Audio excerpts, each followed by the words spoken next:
pessoas e o restante se distribui. Tá certo. Então seria tipo eles dois mais um adulto. E depois ela vai.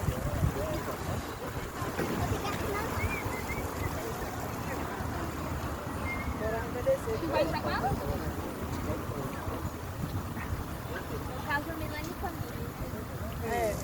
Aí você já me fala na fila, mas aí eu também não vou ficar. Deixa ele ir primeiro, tá? Você tá ajudando.